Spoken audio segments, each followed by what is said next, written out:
Baik, bismillahirrahmanirrahim. Assalamualaikum warahmatullahi wabarakatuh.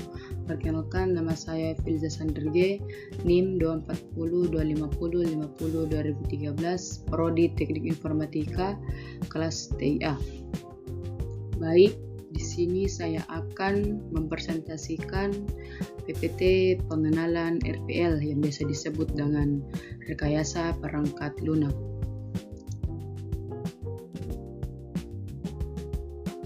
Jadi, rekayasa perangkat lunak adalah software engineering atau disebut dengan SE.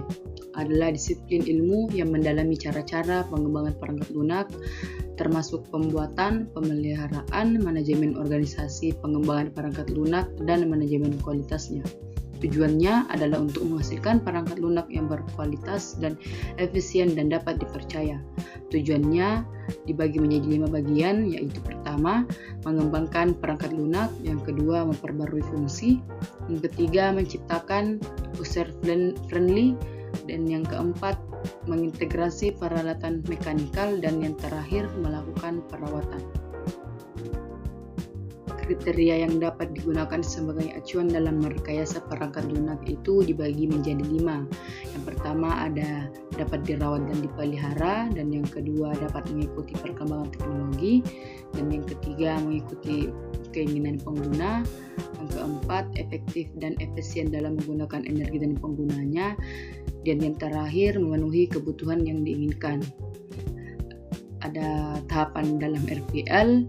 Tahapannya dibagi menjadi 5, yaitu 1. Analisis kebutuhan, yang biasa disebut menentukan apa saja kebutuhan pengguna dan fungsi yang harus dimiliki oleh perangkat lunak. Yang berikutnya, perancangan atau desain, membuat rancangan sistem baik dari sisi tampilan alur kerja maupun struktur database. Ada implementasi atau coding, menulis kode program sesuai rancangan menggunakan bahasa pemrograman. Ada pengujian atau testing, menguji perangkat lunak untuk menemukan dan memperbaiki kesalahan.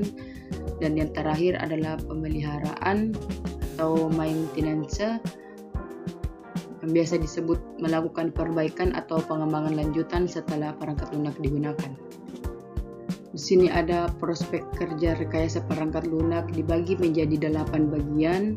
Yang pertama ada developer IT. Pekerjaan ini mengembangkan software-software sesuai kebutuhan dan keinginan dari klien, seperti pada software game atau software untuk kebutuhan bisnis. Yang kedua ada programmer, adalah orang yang bekerja membuat program atau software komputer tertentu dengan tujuan memudahkan pekerjaan dari klien yang membutuhkan. Yang ketiga ada IT konsulta. Salah satu pekerjaan ini yang memiliki peluang peran dan pekerjaan ini adalah sebagai perancang dari awal hingga evaluasi suatu penerapan IT. Dan yang keempat adalah sistem analis, bekerja sebagai penganalisa yang menganalisa suatu sistem hasil dari pekerjaan yang akan digunakan oleh programmer.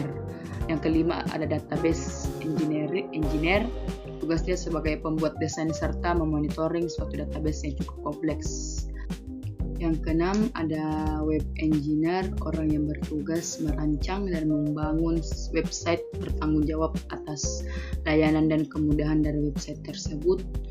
Yang ketujuh ada intelligent system developer, software yang dikembangkan oleh pekerjaan ini berhubungan dengan intelijen seperti image recognizer.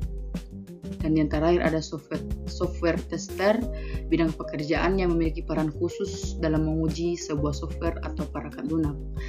Itulah tadi beberapa materi dari penerapan RPL atau rekayasa perangkat lunak.